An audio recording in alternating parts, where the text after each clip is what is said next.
class.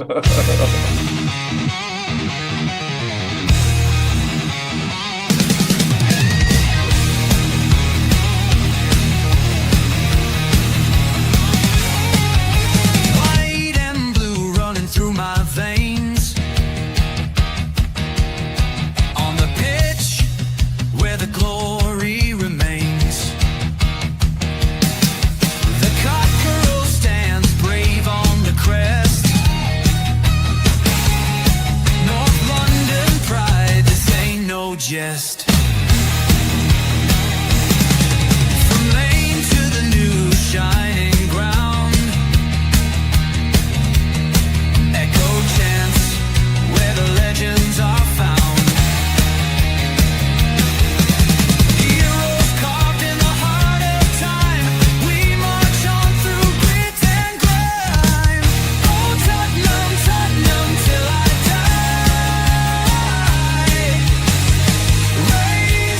Raise the banner, let it fly. Through the rain, through the fire. This is my club, my only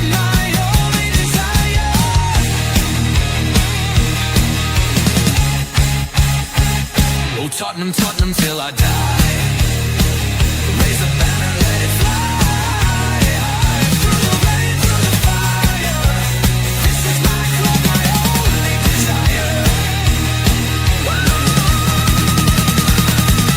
Echoes of King and Greaves in the air.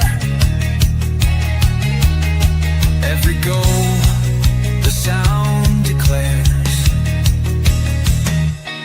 Heartbeats pound like a drummer's song, marching forward, fierce and strong. We're the ones who rise in the clash. Numbers running in a white shirt dash. History burns in the roaring crowd. Every game we scream it loud. I'm Tottenham, Tottenham till I die. Raise the banner, let it fly. Through the rain, through the fire. This is my club, my only desire.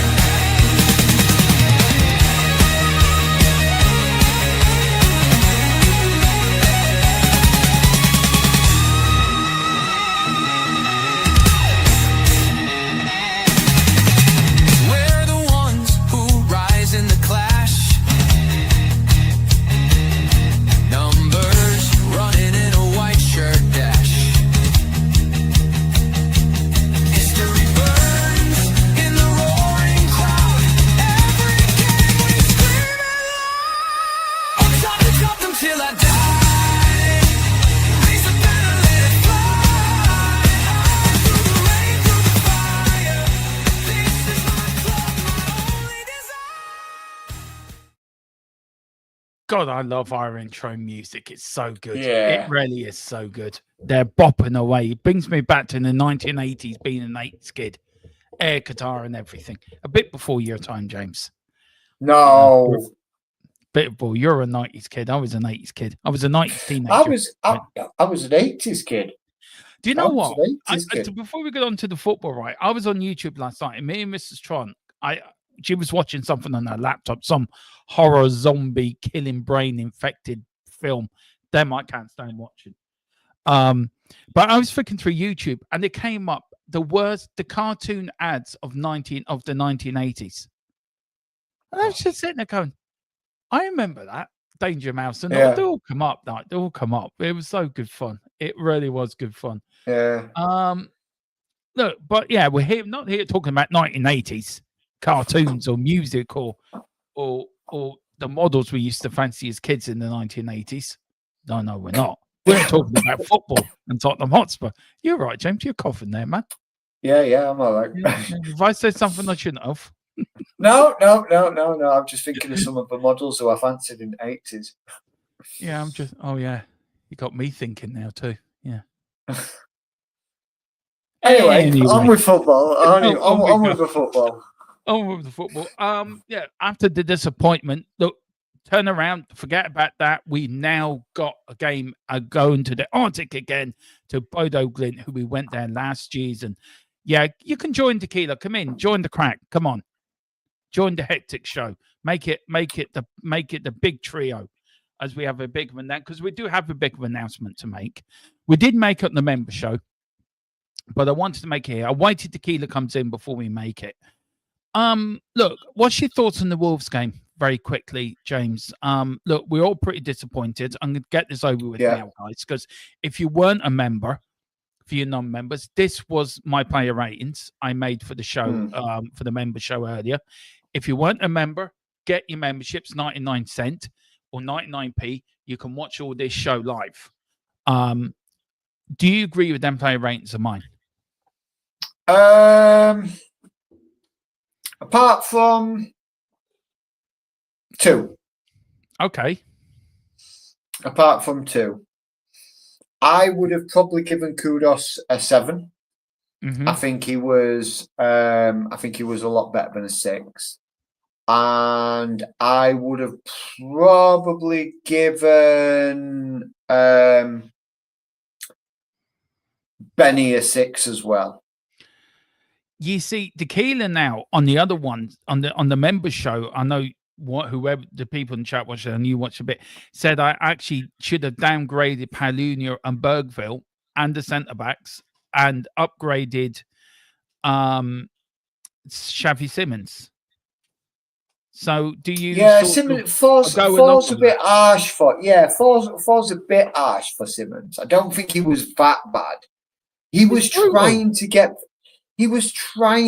things going for Spurs, but I think it's just he's in that settling period. He looks far more settled than Matisse Tell. And Matisse Tell, we know, did 6 months last year and he's come back this year. Yes, he's under a different manager this year, so maybe it's that. But I think he looks. I think he's gonna. I think he's gonna come on. He's gonna start kicking on leaps and bounds. But yeah, I think 4's a bit harsh.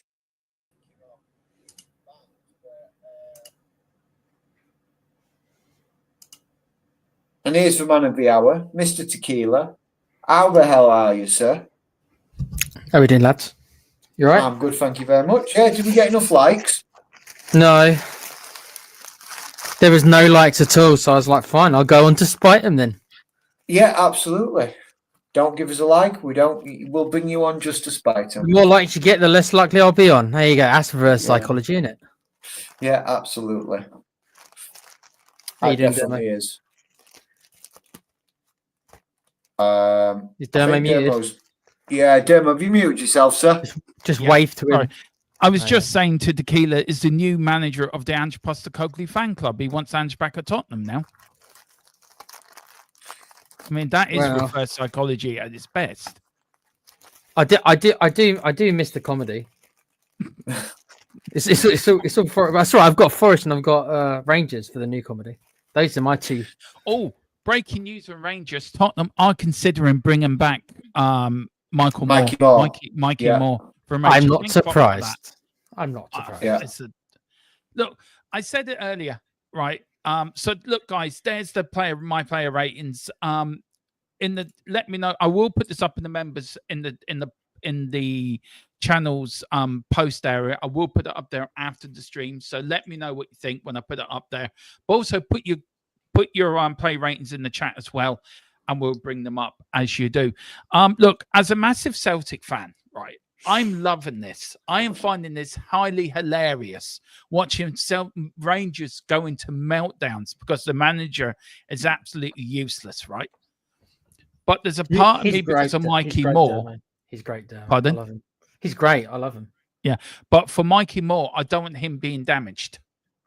Mm. Do you know what I mean? Is it damaging his progress? Is it damaging whatever he's been done up there? I said at the time, I think you can back me up in this, James or the kid. I forget who I said it with, that he should have gone to Celtic because I think he would have been better protected to Celtic and he would have got more game time at Celtic as Dermo, well. there is a silver lining, mate. There is a silver lining. If Mikey Moore comes back, he'll be more inclined to listen to what Frank is going to say, because to be like, well, hold on, I've seen the other end of it now. I've had the worst manager maybe in history, so now I can appreciate what Thomas Frank brings now because he's just been under Russell. That's a very good point, actually. That is an extremely good point. A newfound respect for Thomas Frank, for somebody who actually has an idea what he's doing. Yeah. There you go. Just a little bit of announcement. We did make it on the member show, so just to keep everyone up the street, there's been a bit of a structure change here on the channel. As from tomorrow, the channel will go from a foursome down to the fantastic tree. Because James, do you want to tell what's happening, bud? Yeah, so basically what it was is, although I was very much involved with the channel, I love this channel, I love the show, I love being on with you guys. I had no stake in the channel, so to speak. And obviously my cousin, Colm, who we very much love and appreciate here on THFC Till We Die, has donated his stake in the show, so to speak, to myself. So as of tomorrow, I become an official owner of a YouTube channel. Not full ownership. I haven't done the full takeover yet, Dermo, but I am coming for you. Nobody's taking my baby away from me. When I take Tequila's shares off him, and I become majority owner, I'll be buying you out slowly but surely. You will not be buying. This is my baby. I can easily be bought out. I have no moral compass, no moral code. I'm all about the money. I will be taking you out for a steak dinner very soon.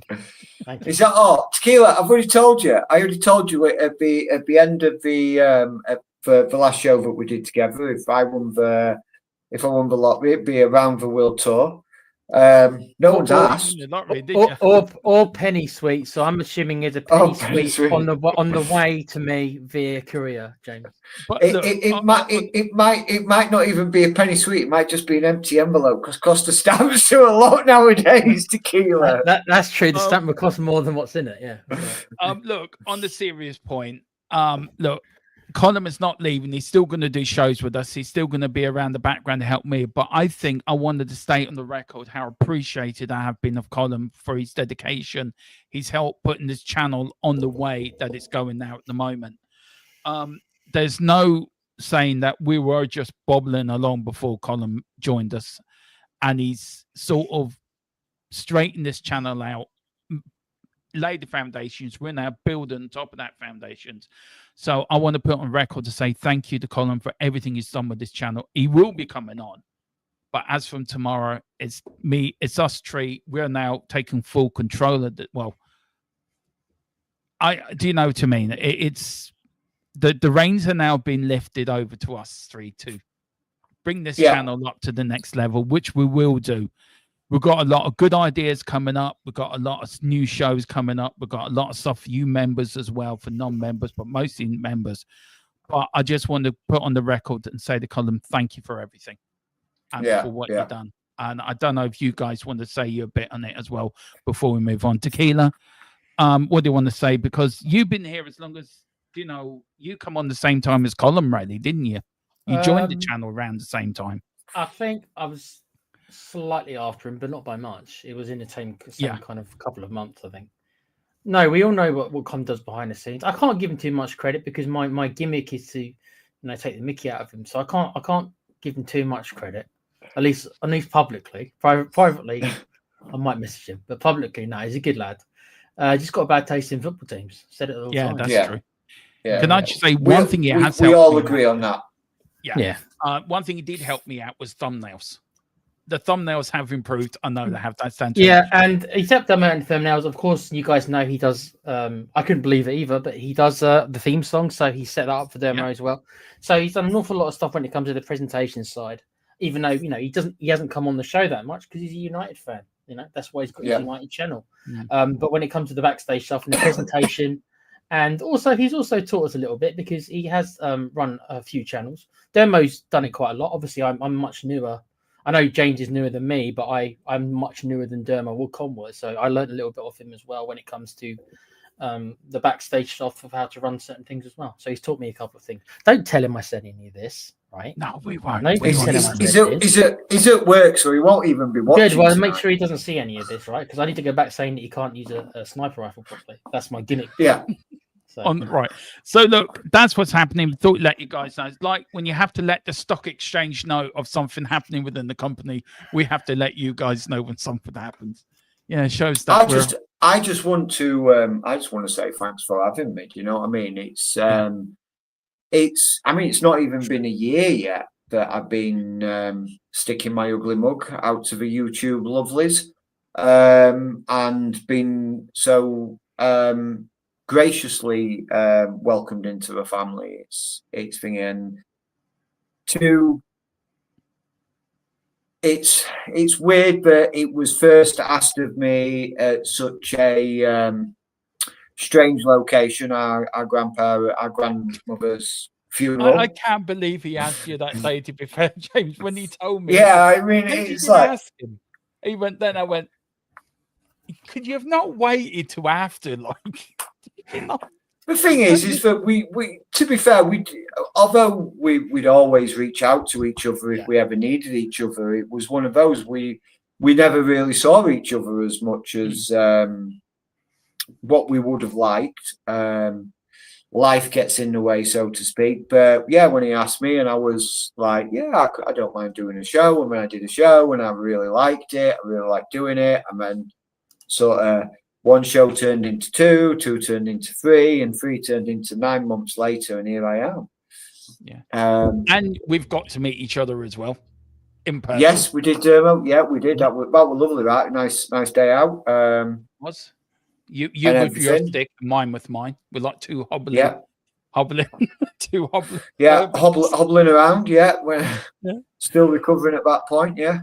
Yeah. But look, the future looks bright, and this channel is going to grow stronger and get stronger. But bang. No, not bang. Pick up your memberships. 99p cent. Look, it's nothing. It's a piece of bread. It's just a loaf of bread, as we worked out today. But guys, we are away to Bodo Glint tomorrow in the Champions League. Any sort of trepidations about tomorrow? Are you worried? Because look, we are going to play in the plastic pitch. We did win there last time in the semi-final of the Europa League as well. So there shouldn't be any surprises. But we are playing in a different time of year. We're not playing more in December.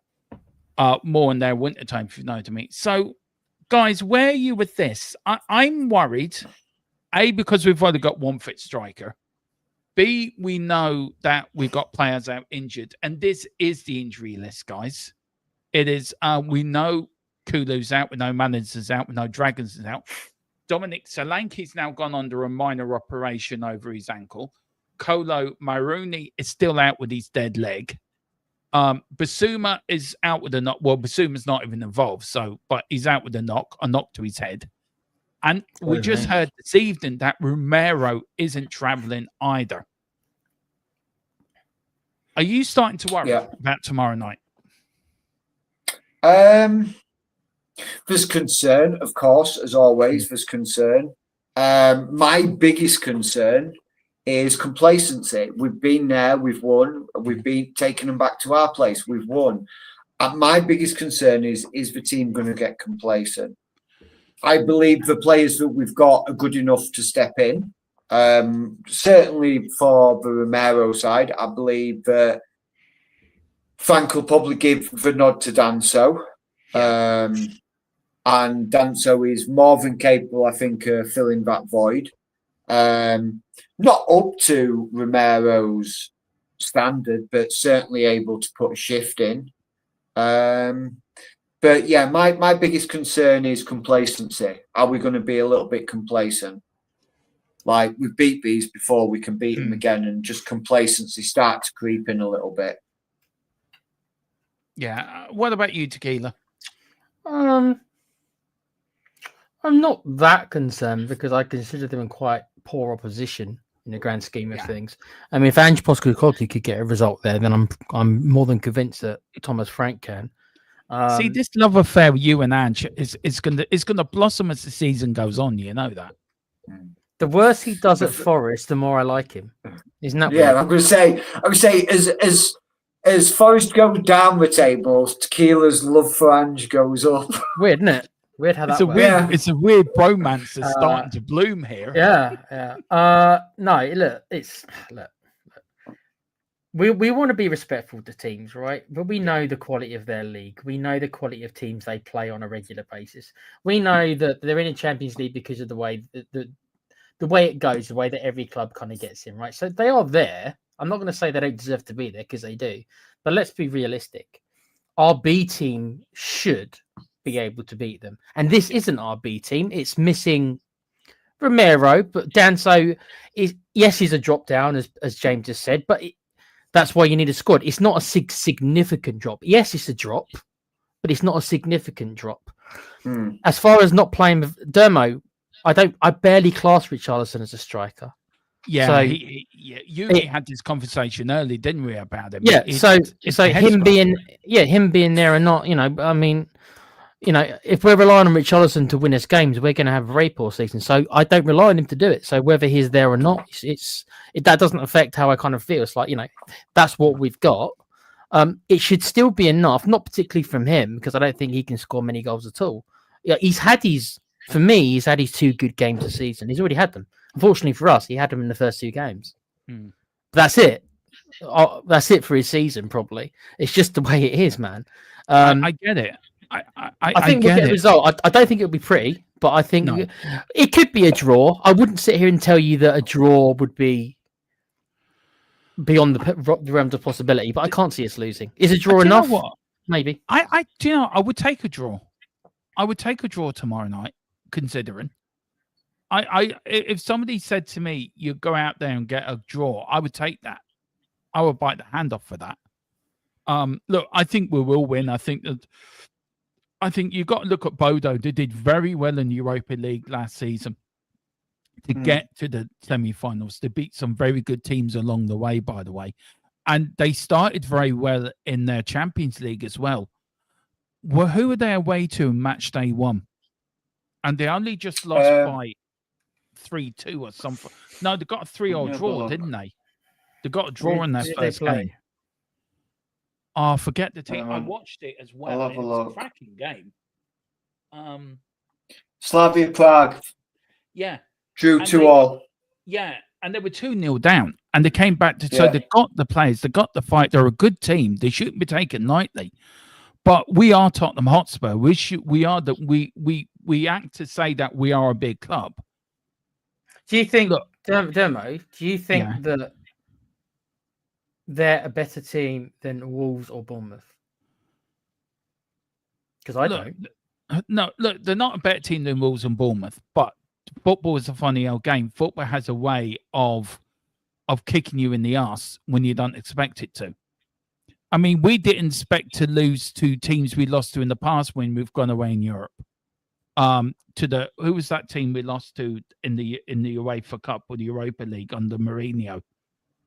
They were a part-time team. Do you remember we lost to them? Oh, they were another... Mora? Yeah, I don't remember them. Yeah, but do you know what I mean? It does shows that that we can lose. But I don't think Thomas Frank, I think the team who are picked tomorrow night will do a job.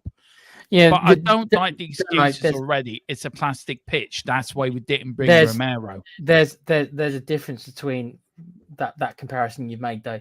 Well, right, the players themselves did not want to be in the Conference League.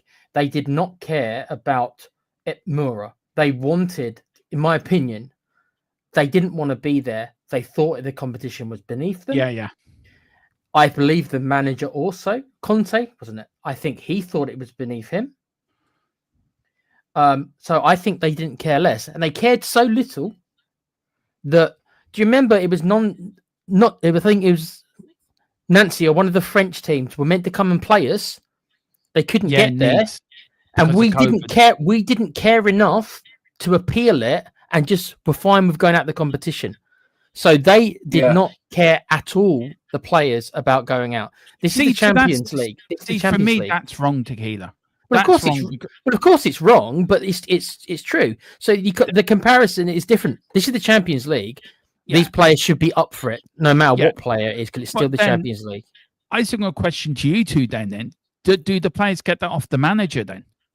Does the manager then? The manager didn't want to be in it either. Conte, as much as I do respect him, I think Spurs as a club, Conte as a manager, and the players with their egos, all of them thought he was beneath them.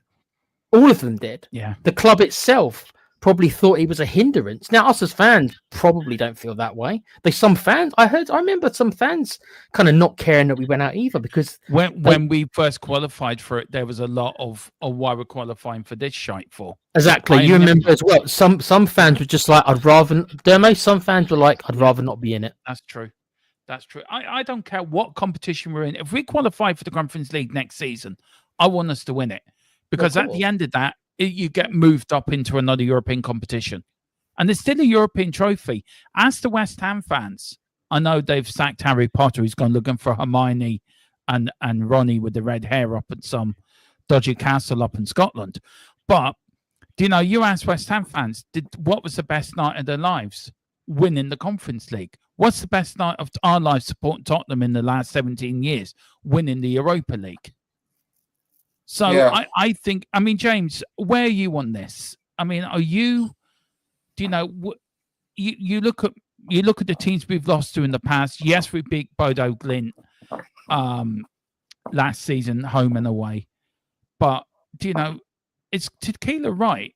Certain games players are up for, certain games they're not up for. Absolutely. Absolutely 100%. If anything, even like last year when with Ange in charge, you could always tell when the players were fired up for it. Like you look at the times when we played Manchester City. Yes, we've got a recently good record against Manchester City, but the players always seemed that little bit more hungry. They always seem to drive that extra yard. Liverpool in the first round of the Carabao Cup semi-final last season, really, really good game. Second leg, we acted like we were gonna walk it, and we didn't show up, and we got turned over. So yeah, I believe absolutely certain players have that big game mentality in their heads, and if it's not a big game, they're not giving 100%, and it's wrong. They should give 100%. I saw it at Crystal Palace when I went to the Palace game. They just did not care. They went on there. So look, it's for me, it's a thing. Tomorrow night is a game we have to turn up for. Tomorrow night is a game that I think the players have to get their heads screwed on. Right, it's get another 6 points. Let's get up that league, and let's see can we get into the top 8. So what do you want to see tomorrow night then, James? I'll go down to you, Tequila, then. What do you want to see tomorrow night? What one player do you want Thomas Frank to pick and say, right, I want him to start, but this is what I want him to do?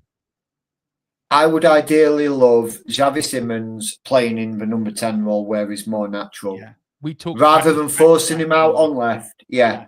Rather than seeing him out on the left and trying to get him to cut in, let him play in that number 10 role. Let him dictate the play. He's good at it. Let him do what he's good at. Who do you play in the left wing then, James? I know I've got too many quality options here. So please enlighten me. Tell me what you do on the left wing. Look, we've seen one particular lineup, haven't we, James, where Odegaard's out on that left. Oh. Yeah. Well, you've got two options really. You either push Odegaard out there, you let Odegaard go out there, or you push Johnson out there, and then you put Kudus on the right.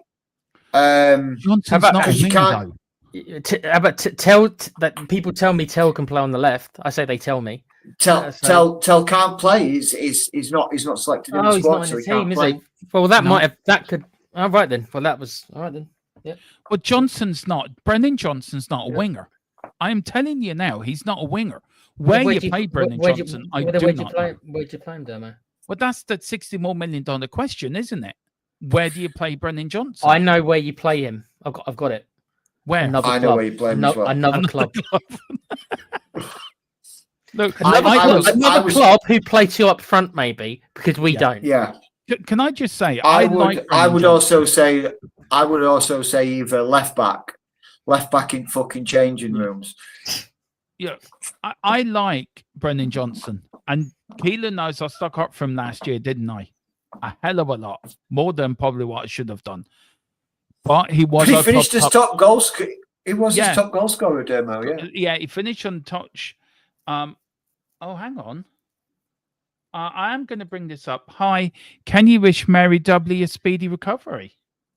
Sure. I didn't know. We didn't know that. No, she well, was... Mary's in the chat. Hang on, where is she? I did see Mary. Oh. Yeah, she's there. Mary, are you all right? Are you not well? That they don't compete. Dancer is a very good player. Yeah. Yeah, Mary, we hope you're well. I hope you feel better soon. Yeah. Big up to Tiger Lily. Big up to your Tiger Lily. Thank you for coming in, and do hit the like and subscribe. Pick up a membership as well. But yeah, let us know, Mary. Are you okay? She is the queen of the members of the channel, Queen Mary Tottenham the First. You know, if this was Game of Thrones, Tequila would be her first hand. You know, as her left lieutenant. Me and James. You don't want to use Game of Thrones as an example for any women, Dermo. That's what I'm going to say. Don't choose that Game show. of Thrones. It was good. It's a good show, but just don't choose that for when you know what? You have to watch it twice. I tell you why. Because you do miss things. If the first time you watch it, once you watch it again, you pick up things you missed in the first episode. Well, it depends on the season, but that's another story. If you're talking about seasons 1 to 6, yeah, pay attention. Season 7, 8 becomes popcorn. Yeah, it does. It Just really does. I just see Tequila playing with his dragon. Oh, got the flu. flu. I'll play with the dragon lady. Oh, she's got the flu. Well, look, feel better, Mary W. Yeah. Hope you. Yeah. Get well soon. Say something to Mary W.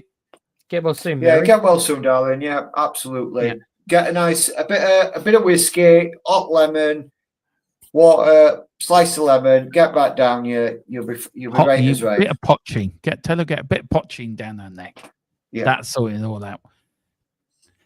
Put hairs on my chest when I was a kid. Did great stuff potching. Not saying great anything, stuff potching. As being Irish yourself, James, you know what potching is. It's great stuff. Grand. But just don't drink water the next morning, because if you do, you'll be pissed as a fart again as you were the night before. Yeah. So look, I've been a big fan of Brennan Johnson, supported him, backed him. Look, he will do well. I've got this thing that he should be playing as a striker. I think that's his position, because I think he's got a knack of coming in, picking up goals, and being there at the right time in the 6-yard box. Oh, you mean like he did against Doncaster Rovers? Did nothing for 93 minutes and then popped up with 30 seconds left of the game when everybody else was shattered, and went on and scored a goal and put the grin on his face like he'd just scored the World Cup winner. Yeah, hang on. So let me ask you this then, and Tequila as well. Look, people used to say that about, I'm not comparing Brennan Johnson with Jimmy Greaves, right? I'm just using it as an example, right? I was always told, like Philip Brady would tell me, that Jimmy Greaves would do nothing for 8-9 minutes and then pop up and score a goal in the 90th minute. Now, Jimmy Greaves was a world-class player. Okay. Yeah. Brennan Johnson's not a world-class player. Brennan Johnson's a Premier League player, if you know what I mean. That's what he's doing. I can give you another big difference between Jimmy Greaves and Brennan Johnson. Yeah, I wasn't saying they're as good. They're similar. Can I just get no. Stop pulling the piss out of me. I'm just saying one big difference between Jimmy Greaves and Brennan Johnson is Jimmy Greaves did it against the biggest of big clubs. Brennan Johnson can only do it against fucking bottom 5 of the league. Just saying. No. Here's a good question then. And you with me, we've lived through the times of Lineker and Rush, by the way, James. I think it was a bit before Tequila's time, because he's the baby of the channel, as we like. He's the youngster. He's the baby brother of the channel. That's a compliment, by the way, Tequila. Take it. Yeah. Maybe in the brain. My brain's not developed as much as you guys. Yeah. Now, we remember Gary Lineker and Ian Rush, probably the great strikers of the 80s. Would you agree? Or was there anybody better in the 80s than them two? Clive Allen. He only did it one season. Don't care. You might look like a carrot, but he still scored a lot of goals. He did, I like he did score a Clive lot of Allen, goals. to be fair. Yeah, I like Clive Allen as well. Now, Jared's asking Dermo, and I will add you into this one. Dermo and James, do you think Johnson could be a Lineker or an Ian Rush? He's more like saying a fox in the box. Hmm. You're like an Ian Wright. You know Yeah, what Ian Wright was? Yeah, a Not little bit like really. Ian. Ian Wright was a little bit like a fox in a box, Yeah. but Ian Wright used to just whip out a worldie every now and again. Isn't Johnson. the, I've been playing too much FIFA. Isn't the term poacher? yeah, poacher. Yeah. I think he would be like a Lineker or an Ian Rush. His job sit in the 6-yard area. That's your position. Yeah. You stay there. You bang in the goals for us. Yeah, but Yes. Dermo, right? I know that. Yeah, you're right. You guys have seen more of the 80s than I did, but and the 90s. But football has changed. That was when most teams went with 2 strikers, so you could afford to have that player do that. When you're playing, most teams play one up front or as a free. The person leading the line needs to do more, and that's why Johnson can't do the other stuff. Neither can Richarlison, though. But neither can he. Well, Richarlison can't even do one. No, he can't do any of it. Dermo asked me the other night, like, what about Johnson? I said, you can't be any worse. Give him I a did shot. put it out there. I mean, you saying that, Tequila, right? Why can't we not go with 2 up front? Why can't we? Why do we have to? I'm not saying you can't. It's just that most teams don't. I'm sure some teams still do, but you go through the majority of the starting lineup, especially in the big leagues. When's the last time really that you saw a team I'm not saying they didn't got 2 up front for maybe like a little part of the game, but an actual tactic with 2 up front. How common is that nowadays? I think it's more common in Europe. It's on the decline. It's certainly on the decline. A lot of if the thing is though is a lot of clubs who play the 2 up top, they deploy like a DLF role, like a deep line forward role. So they'll have an attacking midfielder, but they'll have a deep line forward. So they'll set up. It'll kind of look like a 4-2-3-1-1, but with the DLF slightly deeper. But he is actually a striker, and you'd have sort of a hold-up player or a target man. You mean like a false 9? Yeah. It's just Dermo. You saying you'd like to put Johnson as like a false 9? Yeah, because he can't lead the line. I think no, he can. No, I agree with you. He can. The only way Johnson's leading a line is if there's 2 or 3 players around him, like literally around him, and he's just there feeding off the scraps. Or like you say, Dermo, right place, right time. Yeah, I mean, you look at he can't do what some other strikers hold up the ball well, like Solanke does. Solanke is good at that, holding up the ball and bringing other players in, and that's what Johnson's good at. Because if you've got somebody doing that, Johnson then runs past the back and get into them positions to put the ball in the back of the net. Because we don't have a player that can hold the ball up, Johnson hasn't got a chance to get round the back and get into these positions because there's nobody there to do it. This is where we failed Thomas Frank in the summer transfer window by not buying the striker. Now, we don't know if Kolo can do that. We don't know if he can do that. He's more of a fox in the box, Kolo. If you look at all the goals he scored for PSG and Juventus, they've all been around the 6-yard area or in and around the penalty area.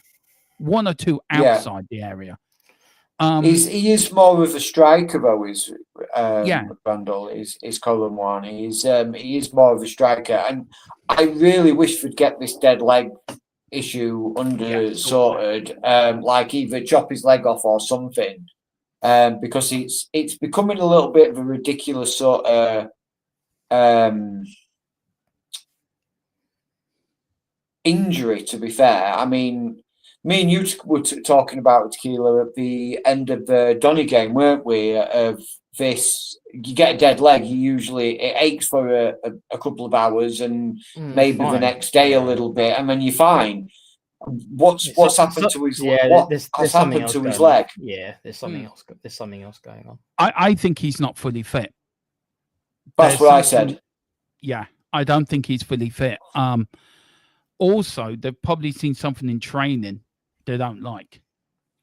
And Thomas Frank is a bit. See, Thomas Frank is more for stats, isn't he? He's more for numbers and looking Yeah. through the data. I know everyone says it data in I mean- England. We say I mean, data in Ireland, it so- makes so. you think how rushed a signing it was then, because did we not put him through the proper medical testing phase? Did we just say, "Yep, we're out of time, get him in, we'll worry about the medical later on"? And then they did a medical, and it's like, "Oh, hold on, he ain't really." Yeah. Maybe. Because that was your theory, wasn't it, Tequila, as well, when we were talking. I mean, you saw... the longer it goes on, the less likely it's a dead leg. Let's be honest. The longer it goes on, it's like no, it's become a bit comical now. Obviously, there's something else. Look, does that mean then our medical team is not as good? Then you look at our medical team. Dom Solanke's been out with a slight ankle problem since pre-season, since August. You don't know if it was. You don't know. Like I say, it was such a last-minute signing. It could have been, like I say, it's just like you don't know. How rushed were they into it? Because obviously, I don't think that was our first choice. We obviously wanted the Silvino from Manchester Man City. City. Yeah, and then probably and Simmons probably to play as a number 10. We couldn't obviously pull that off. So it's like, okay, let's get this dude in who can cover that. Well, then let me ask you this then. We saw him come on against Villarreal. I was not impressed with him one iota when he came on. What were your guys' thoughts on it when you saw him come on as a substitute?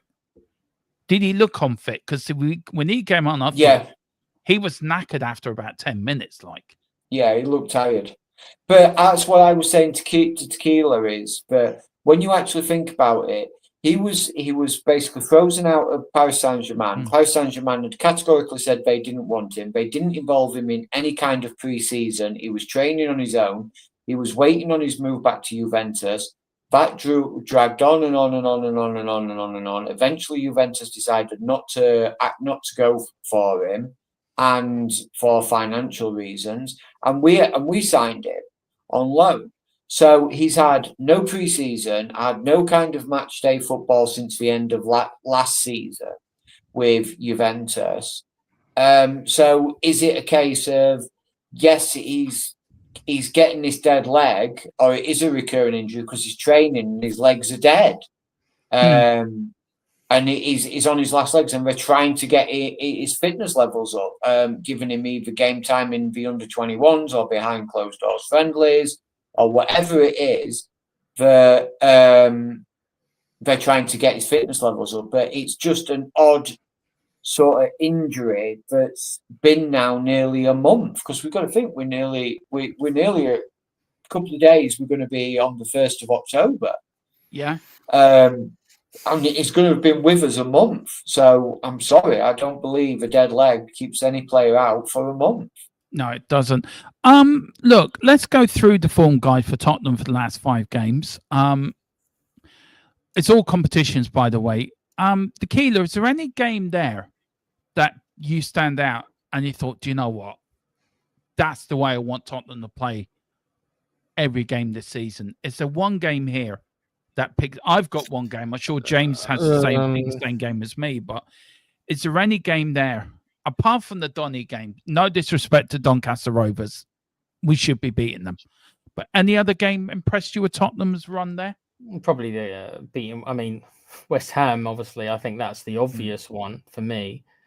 But that being said, look how bad obviously West Ham certainly were. At least they were obviously right in there, the end of Potter's reign, more or less, coming to it. So that might be a difficult one to actually see where we're at.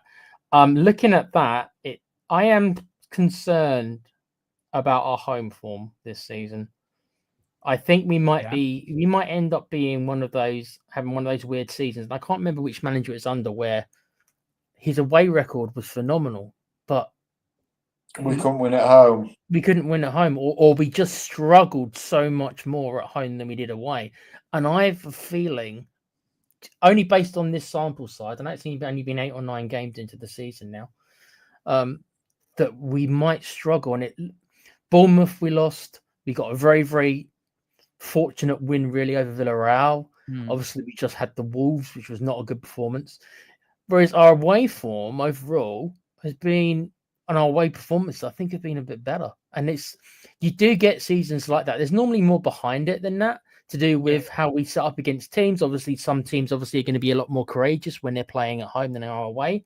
So does that mean that we're more set up to be a better counter-attacking kind of team to soak up the pressure? And then because we know we're pretty good defensively overall, but because our offense is so poor, which we all know it is, especially our strikers, that when it comes to when the emphasis is on us, we're going to struggle.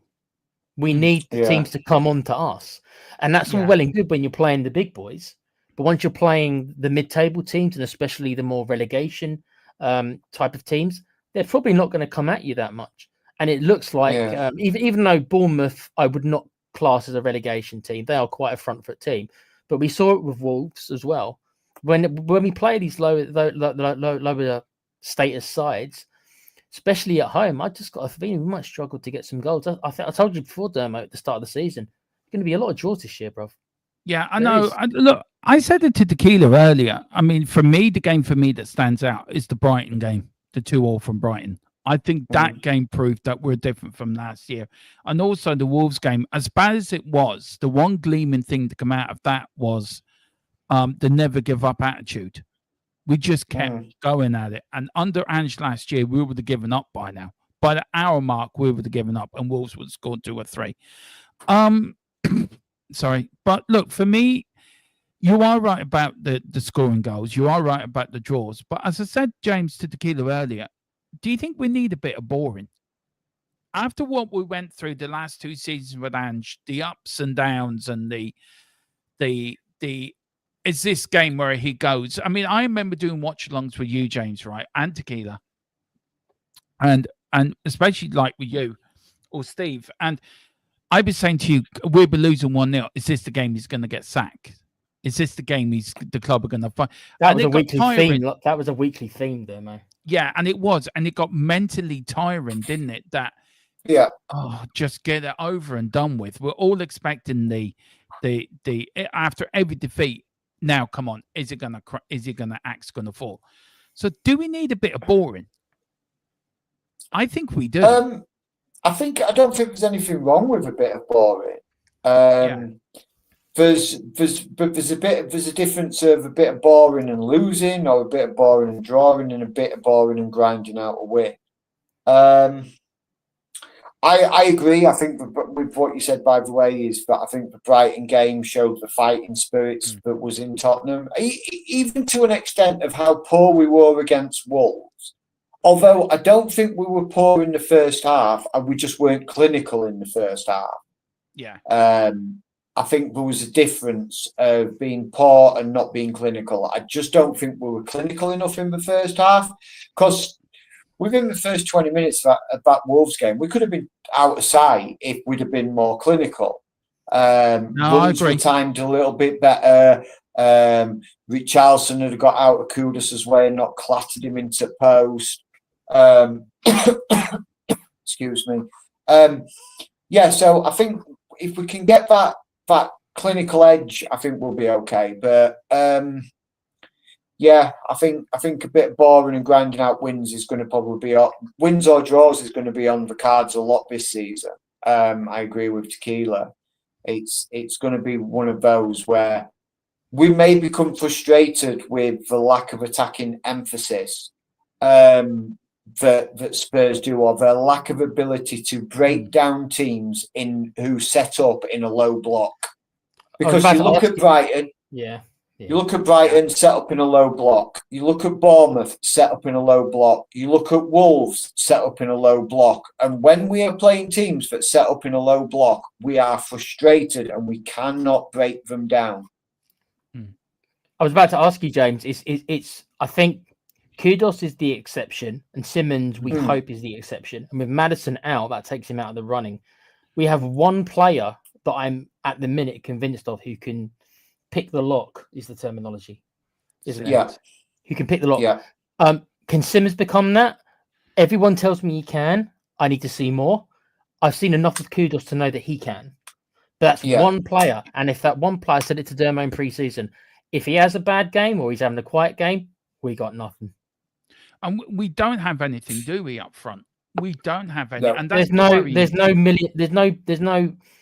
Bergvall's a good player, and maybe he can become that, but I don't think he's there yet. We don't have that spark other than Kudos. I think Simmons has got it as well, I think, but we'll see. I think Maddison has it as well, but he's not going to be there, so it's down to I think Kudos. Papa Sarr has it. I think Papa Sarr's been very good in the first. Not to those, in my opinion, not to the levels of not to the getting 15 to 20 assists a season levels. No, I think that's where Tequila's sort of basing it. When you have a player that's unlocking defences and they are racking up assist after assist, Doku at Manchester City, or Doku, however you want to pronounce it, he is a man who can unlock a defence for Haaland. He is one of their big creative forces, and he can work some magic, unlock a ball. And I do see Xavi Simons being able to do that. I think we've got to give him a little bit of time to adapt to the Premier League. He's only ever played in the Dutch league. He's only played in the Dutch league, and the Dutch league to the English league, like we've seen with players that have come over before. What was his name? Steven Bergwijn, Van der Vaart. Van der Vaart was a little bit different because he played away from the Dutch league before he became. What a player Van der Vaart was, James. Well, what I'd give for a Van der Vaart in our team right now. Yeah. Big up the column. Who just came in. Oh, he is in. Nice little troll came in and trolled right away. Yeah. You have Solanke, Johnson, and Richarlison. What do you mean you've got no one to unlock defence? Yeah, with these laughing emojis.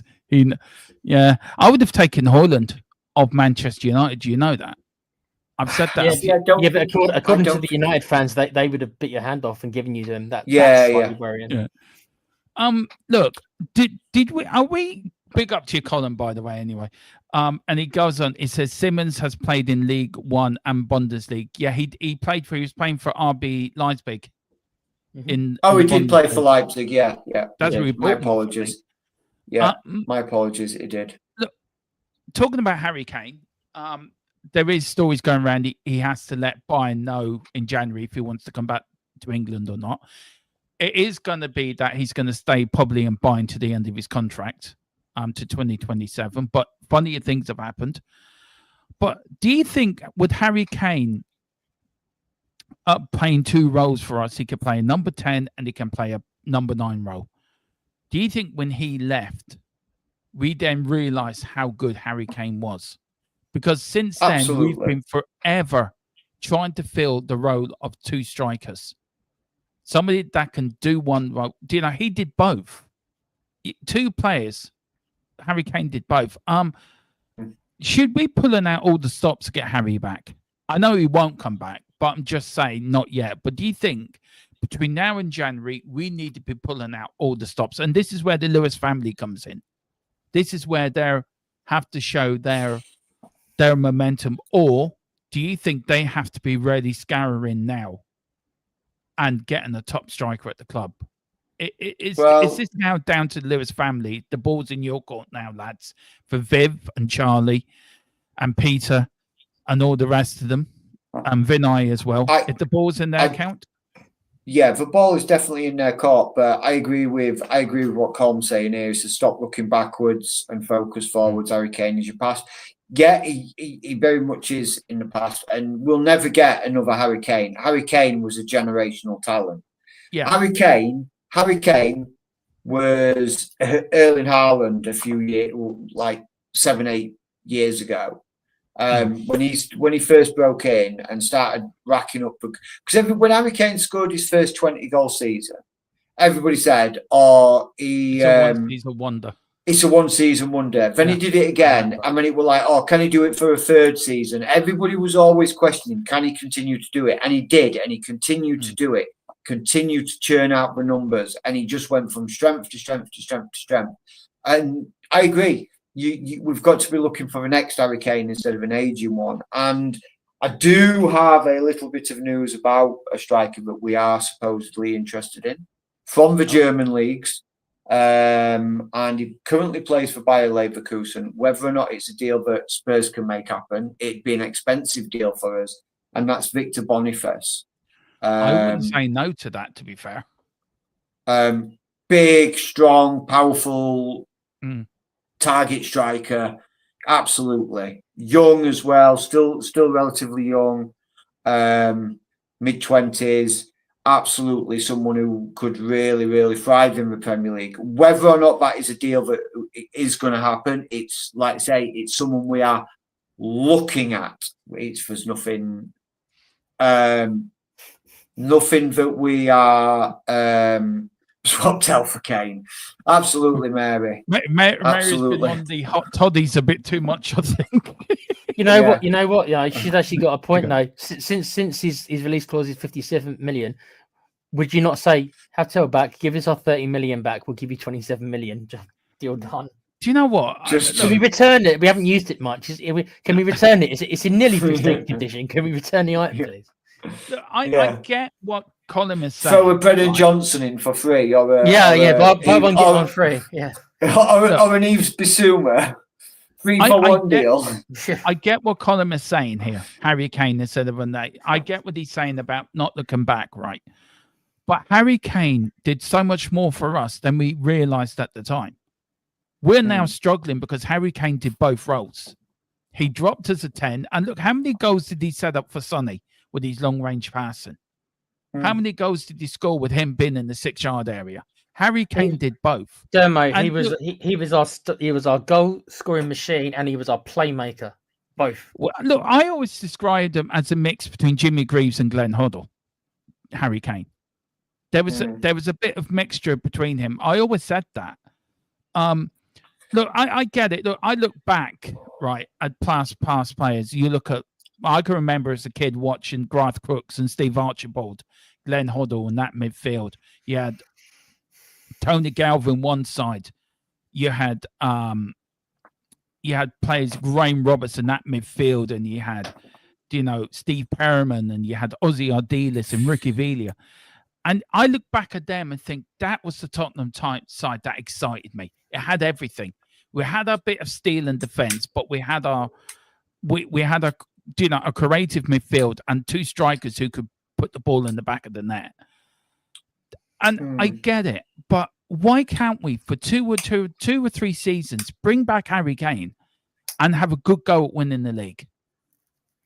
Why can't we not do that? If the Lewis family want us to win the Premier League, want us to win the Champions League, surely they're going to have to bring back Harry Kane, right? Pay him whatever he wants, and build a team around him, and say, right, for because 3 he's not a player seasons, to he's not a player to have a team built. He's not a player to have a team built around.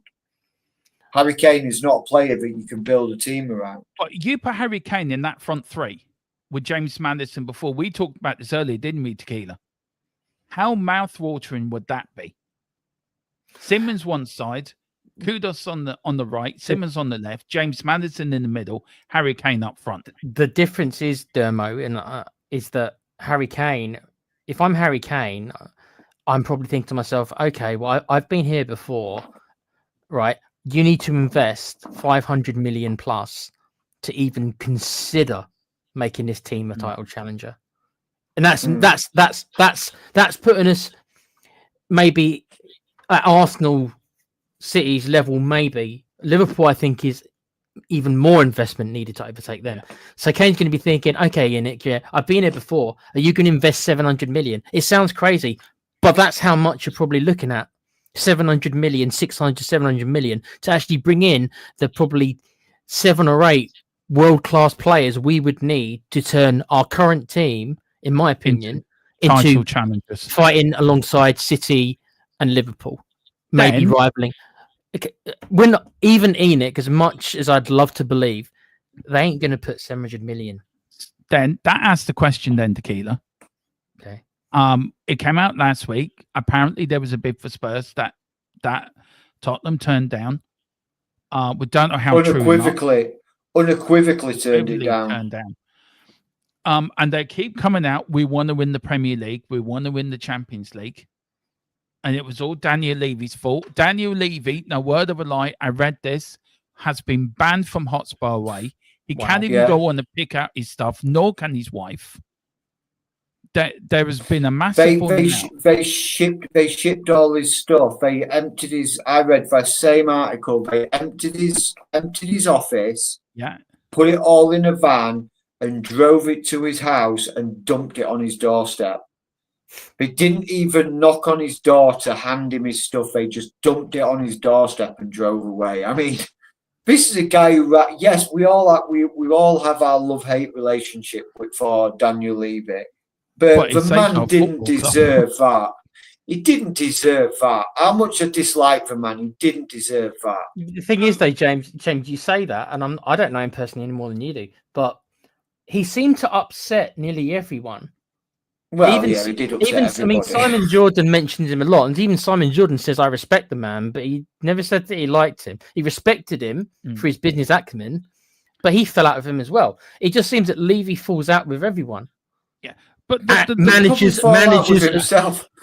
Well, yeah, but look, he probably looks himself in the mirror and calls himself out. I know what that is. See, James thinks that Levy's being Gollum from Lord of the Rings. He's talking to himself. But if Tottenham are, if the Lewis family are determined to win the Premier League and win all these big trophies, and they're not going to put the money in, surely then they're going to have to sell or sell a minority or whatever. So where are we going with this then? Do you think there's more to this bid last week than meets the eye, James? Because look, you and me can't say a lot. We went through a couple of text messages for something I've got. It took me a while to work it out. To believe me, it did. I'm not smart at this thing, so you're smarter than me. You know stuff as well. We both can't say a lot on it. I think there's a lot of fire. They always say there's no smoke without fire. I don't think this is the last thing we're going to hear. But do you believe that? I know we had this conversation last week, Friday, but we didn't really finish it. So I was hoping to finish it tonight. Do you think that if he came in with a £4.5 billion bid, 3.3 billion for the club, 1.2 billion down for transfers for January, do you believe if a Qatari or a Saudi Arabian come in with the same thing, would the Lewis family sell? Because is it to do with the NFL sort of type? Because we are linked with the NFL for the next 10 years. Yeah. So would if that been the natural fit, an American NFL type takeover instead of a Qatari Saudi Arabian takeover? It's a tricky. I said 1.2 column on wages as well, by the way. I'm just reading what was put in the press. I was just reading. It was 1.2 billion available for transfers in the January. That is what they stated. And I will revert everybody's thingy back to the newspaper that broke it, which was The Sun. But the guy who broke it for The Sun is apparently a very reputable sports journalist who doesn't go out on a limb and say stuff without there being real good concrete that regarding things in the footballing world, let's say. Yeah. As regards to your answer to the question of do I believe there's no smoke without fire? Or do I believe there is a fire? I believe there is. How can I put it? I believe that there is a. Well, we'll just pay off. Colin, we'll just pay off the FA like Manchester City did. If we've got 1.2 billion in thingies, surely they'll have enough money to pay off the FA like Manchester City. Surely did. Then they'll pay off the debt, the stadium debt. That'd be the first thing to go, wouldn't it? Well, yeah, because that's what they would do. But they would probably restructure the debt so it's beneficial to them. Or they'll do like what Chelsea do, sell the women's team for 20 million one season and then buy it back for 100 million the year after, whatever it is that they do, and sell the bloody hotel and then buy the hotel back, or the hotel gets gifted back because it's been restructured and it ends up being gifted back to Chelsea. who then See- go on and sell it again. It's like, do I you know don't what I mean? want There's- to be in this. I don't want this circus, as you've put it, like Chelsea do. So yeah, do you know, and Manchester City. I and don't Man City, think I it'll don't want happen. this circus at my club. I at I our don't club. think it'll happen. I don't think it'll happen. But look, all I can say with regarding takeover and do I think something could happen? Yes, something could still happen. Do I think it could be this same person that's launched a bid now? Maybe. Possibly. Could it be Qatari? Possibly. Could it be the Saudis? Possibly. The thing is with Enoch 2 or 3 times now stating that Tottenham Hotspur is not for sale. What you've got to look at there is the wording very carefully. Yeah. What they've said is Tottenham Hotspurs are not currently for sale. That is the repeated message. Tottenham Hotspurs is not currently for sale. Unless the right offer comes in, and then they are for sale. Now someone comes in and offers them 4 billion. They may turn around and say, "Okay, we'll consider that." Someone comes in and offers 4.5 billion. Then the narrative changes again. Yeah. So at this moment in time, do I think that what I think Enoch are doing is they've got rid of Levy, they've cleared the decks of the backroom and boardroom levels, they've put in who they want to put in. They will see where this season goes and how the dust settles. If there's not much growth in the football club by the end of the season, I think very much so Tottenham will be up for sale. I mean, look, Tequila, and I will come back to you as well, James, with another question. But Tequila, look, we've seen American owners take over football clubs. Some of them very successful, and some of them not so successful. You look at the Glazers at Manchester United. You look at the Please Liverpool tell me you're putting that in the non-successful. Yeah, I am. Yeah. That's You look okay. at Liverpool owners, very successful at Liverpool, turned Liverpool into a juggernaut again because of the way they spent on players and the way they dealt with transfers and that.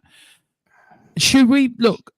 I'm very that you could go very political about Middle Eastern takeovers. We're not going to go there, but you look at the takeover at Manchester City. You look at the takeovers Tequila at Newcastle. Very different. Where would you? I think Tottenham are the one few English-owned clubs in the Premier League. If you had a preference to take over our football club, what would you like to see? Would you like an American takeover where there could be a chance of another Glazers? Or would you like a Middle Eastern takeover where you've got a good chance they've got the club's best interests at heart, but they're going to concentrate on the football side, not the business side? I mean, the same question to you, James, but I'm going to change it a little bit differently for you. For you, Nikita, where are you on that? Where would you prefer? I think the easiest way for me to answer is to try to understand what people's ambitions and what they expect is. If you mean just getting us back where we were before, like top 4, stuff like that, then I'd choose the American owners because I think that's certainly achievable. But to really go all in, like proper go all in, and to challenge for the league, the investment required probably only comes from state ownership. I don't like state ownership, but I think that we're so far behind them because yes, Liverpool have done it without state ownership, but we're so far behind them that the required monies, as I've just said, 700 million, and I believe that, and that's without the wages, as Gerard put in the chat. That's without the wages. That's just the transfer fees. No, I do not think an American businessman consortium, whoever it would be, is going to put those kinds of monies in. And as Com did say, FFP means we probably can't. We can spend about 400. Yeah, I think it's 400 million. Yeah, that won't be enough if you want to challenge for the title from where we are right now. But wouldn't the American ownership with the Glazer, would you not worry that we might end up with the Glazers type ownership? Then would that worry you? Yeah, you might end up with the Glazers, or you might end up with Stan Kroenke, who's done it right at Arsenal. Or you might end up with forget the name of the consortium who did Liverpool. you are playing roulette a little bit, but you're going to be playing roulette with the state. And remember that Newcastle got state ownership. Yeah, but they can't spend a penny. Well, because they overspend. Yeah. So it's They not overspend. it's because times have changed. It's not a guaranteed thing, but you're asking me what's more likely. It's more likely it's going to be with state ownership. Yeah, I think so. And you look at the transfer market as well; it's gone bonkers. Then with you, James, right? Look, me, we all get info off the same person, don't we? And you get a little bit extra from another person, but we do have our sources. We do have our people that we trust that give us information. You look at how Levy ran Tottenham as a tight ship, never getting into financial problems. Me, were youngsters when Tottenham nearly went out of business under Ivan Scholar, when he started buying businesses, then going belly up. Alan Sugar came in and saved the football club. I still feel to this day, Alan Sugar never gets the credit he deserves for saving our football club. I really don't. No. I think he should get more credit than he does. He gets a lot of crap for what he did at Tottenham, but a lot of people very quickly forgot that Alan Sugar came in and saved the club from going extinct. Yeah, so I think that should be put out there. Look, you couldn't help with Terry Venables. Terry Venables is a lovable rogue. He's a bit of a Dale boy, Okay, he won us an FA Cup. He got us third in the league one year as well under Terry Venables. People seem to forget he was a very good football manager. I'll be back in 30 business seconds, side. guys. Sorry. Yeah, always Tequila. Yeah, Tequila's off to ring up. He's off to ring up the state ownership of Qatar. He's off to ring up Prince something. Can you come buy my football club for me? So we've had really ups and downs at Tottenham since Scholar took over, and then Sugar, and then Enoch. This will be our fourth ownership as Tottenham fans since we've grown up, right? We don't really remember much of the Richmond and the Berman families, but when we were young kids, they were the owners, and then it went from there and there. Look, for me, I don't know if you agree with me, football has changed so much over the last 30, 45, 35 years. It's gone from a game of the people to the game of you have to be a billionaire to run it. There's no Jack Walkers. There's no families like the Edwards family at Manchester United that built an empire at United. Yeah. There's no families that owned football clubs like we did at Tottenham that would pass it on to their sons. With state ownership, as football lost its way, as football becomes so money orientated that they seem to forget what football is all about. Do you know what I mean? Yeah, I know what you're saying. Is it become a cash cow basically, and that's what people see it as now, rather than the beautiful game? It's the beautiful cash cow. I would say certainly there are some owners out there that certainly see it that way. I'm not going to say all owners, and I don't think it's infected all of the footballing pyramids as of yet. I think there are legitimate owners of football clubs that actually care about their football club, local communities, want to try and drive that club forward the best they can financially. But I think the difference is now is the gulf between the leagues is very, very vast. How many times in like successive seasons do you see Premier League clubs or teams that have gone up to the Premier League, had one season in the Premier League, get relegated, drop back down to the Championship, and completely struggle and drop out of the Championship and end up in League One, and then they dick around in League One for a couple of seasons before they get themselves back into the Championship. And then Luton just did it, James. They fell to the Championship the next year. They went into they're now in League One. Exactly. I let you into something. You know, Sheffield United are owned by Saudi Arabian consortium. You know that? Yeah. I did. I couldn't believe that when I read that the other day, and I'm thinking, how come they haven't pumped money into Sheffield United? Like, Because they can't.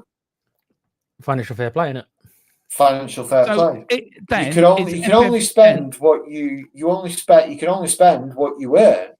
And Sheffield United, being stuck in the Championship, are not earning a great deal. If Sheffield United get back into the Premiership, Sheffield United will turn into a different beast. They will turn into if they survive in the Premiership for the first season, I believe they have got the ability then to turn into someone like a Bournemouth or a Brighton. Yeah. Someone who will then start snapping up these younger players, selling them on, turning in a money ball, but keeping a good, strong team out there. And just slowly developing and becoming a pretty solid mid-table team. That's what I think. But if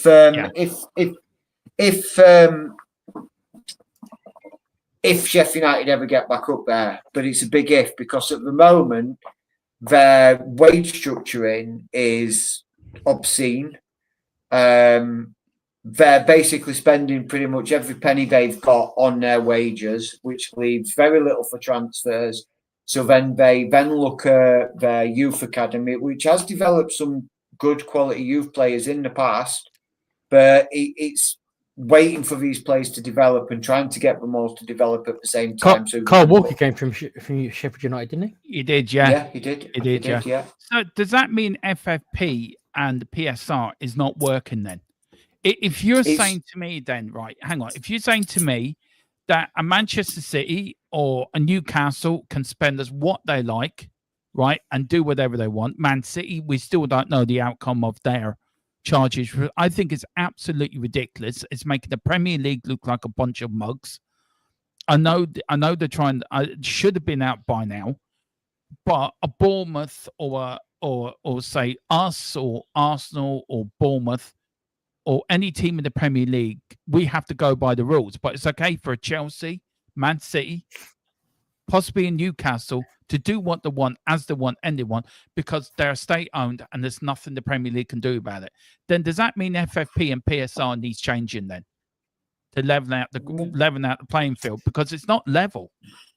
It's more level than it was, though. It's more level. It's more level than what it was. But the problem is what FFP's done is created, rather than the differences between the leagues, which there still is and is evened out a little bit for to warrant an owner coming in, buying a club, and just injecting hundreds and hundreds and hundreds of millions into a club to see them then thingy, and then that manager or that owner then starts pulling money out of the club, and the club can't meet its commitments, and there's less of that.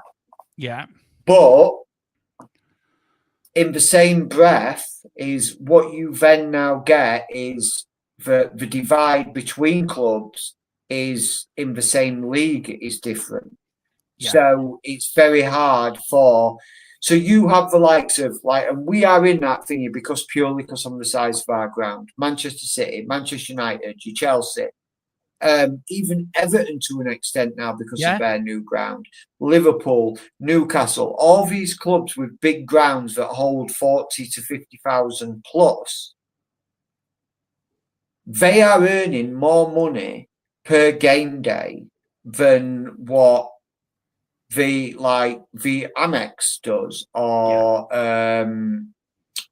Bournemouth do, or Burnley at Turf Moor, or Wolves at Molineux. You know what I mean? These stadiums. Would Chelsea be in that sort of bracket as well? Because Stamford Bridge isn't that big, by the way. No, it's not that big. But the thing is with Chelsea is that Chelsea do keep themselves in that bracket within their because of the size of the stadium. But what Chelsea have done and been able to do over the last couple of years is when they've signed clubs or players, they've put them on astronomically long contracts. So their money is spread out over a longer period of year.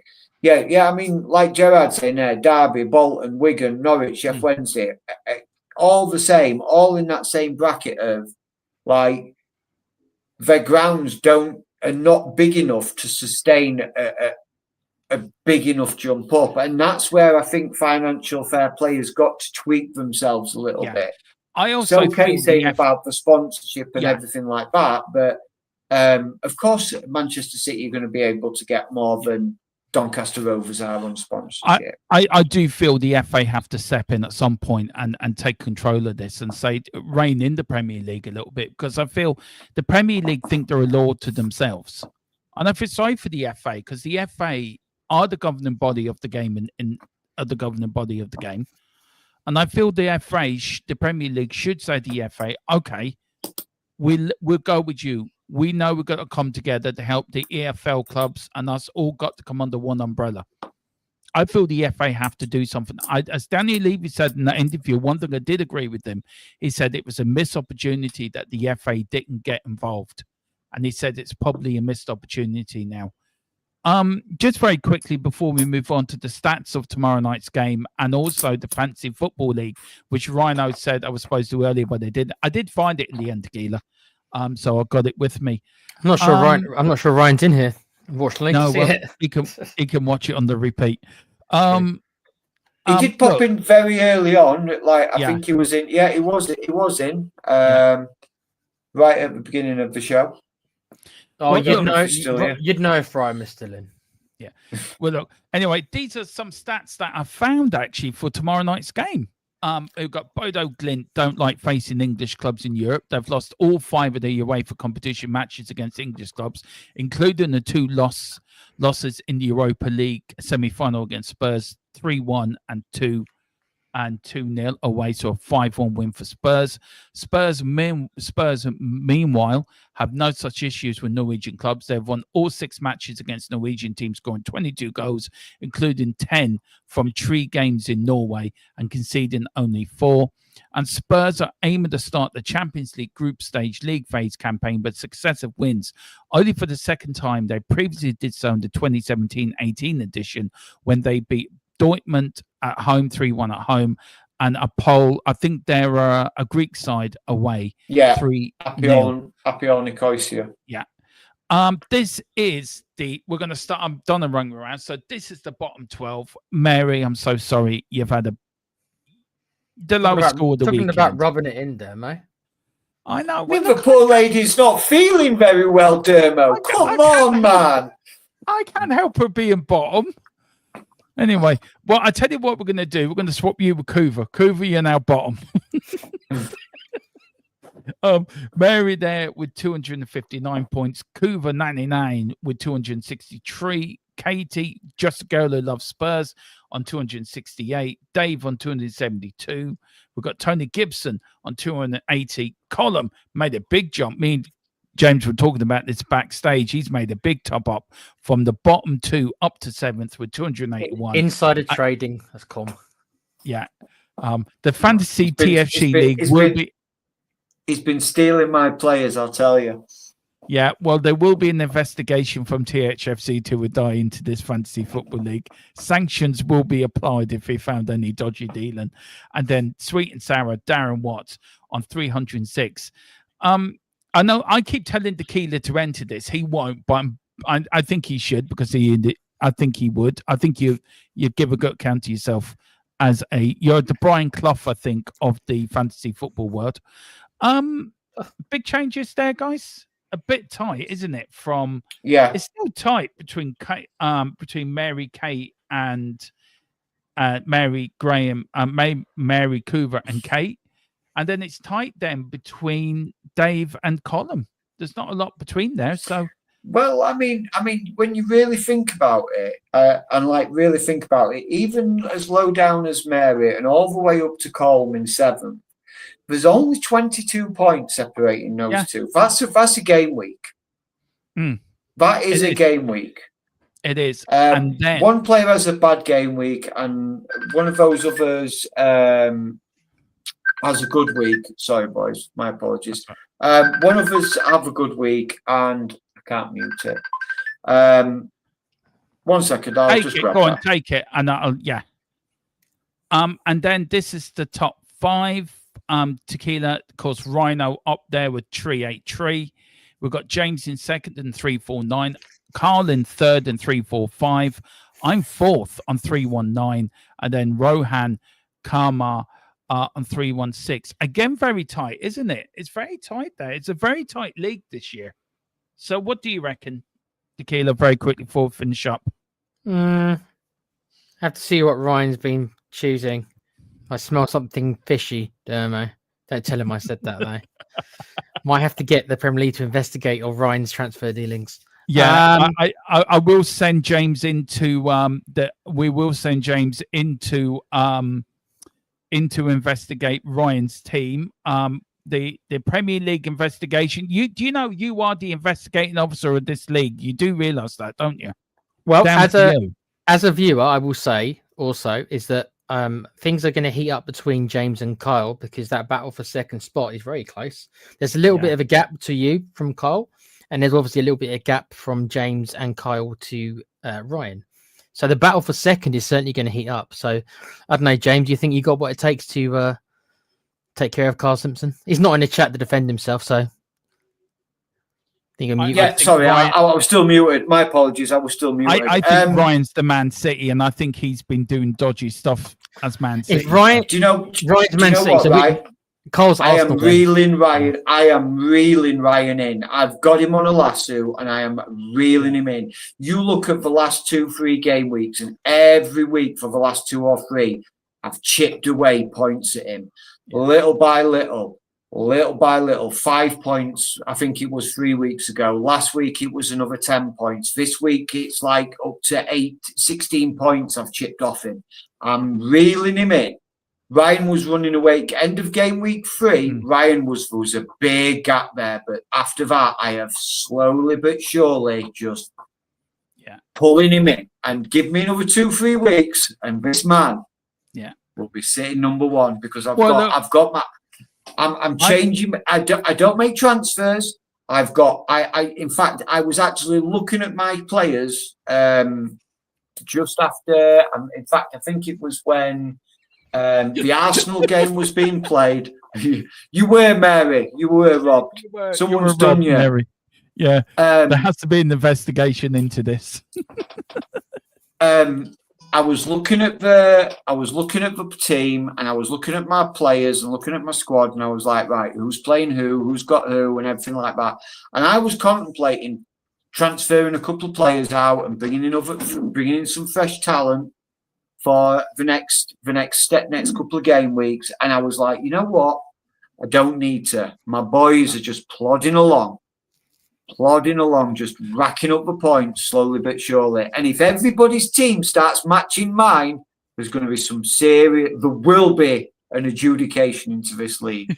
Well, I'll tell you one thing we have to do before we finish off is say hello to our sponsors. That is Private Internet Access. They are the sponsor of THFC Till I Die for the 25-26 season, including the World Cup, which we will be covering on this channel, in conjunction with Fight Fifth Tier podcast as well.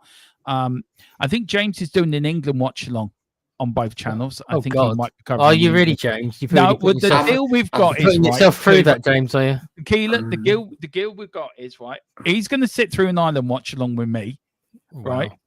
Boy, because I need the laughs. Because he may enjoy that more than him watching the watch along of the England game. Demo. That's then I'm going to sit in the watch along watching England with him and just battering him for the whole game.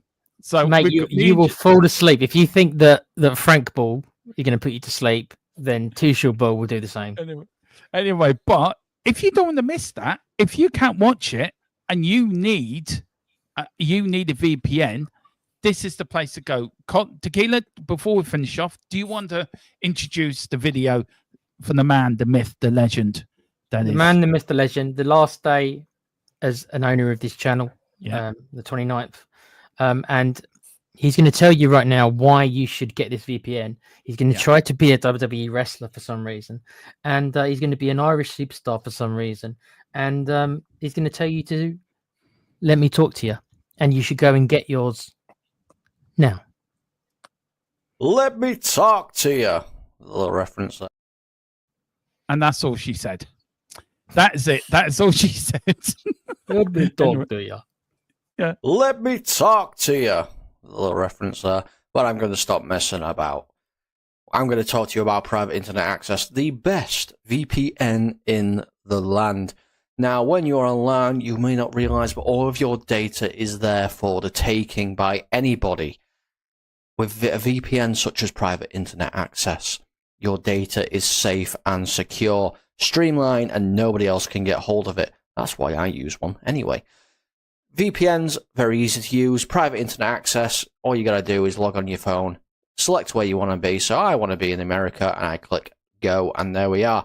You can also link up your devices to it from your phone if that is easier for you. It's available on a lot of platforms as well.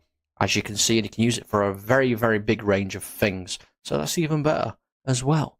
You can use it, like I said, on all your devices, smartphone, tablets, gaming consoles, and stick it on your modem. And it's unlimited devices. One equals all. It's available all across the world, and it works perfectly.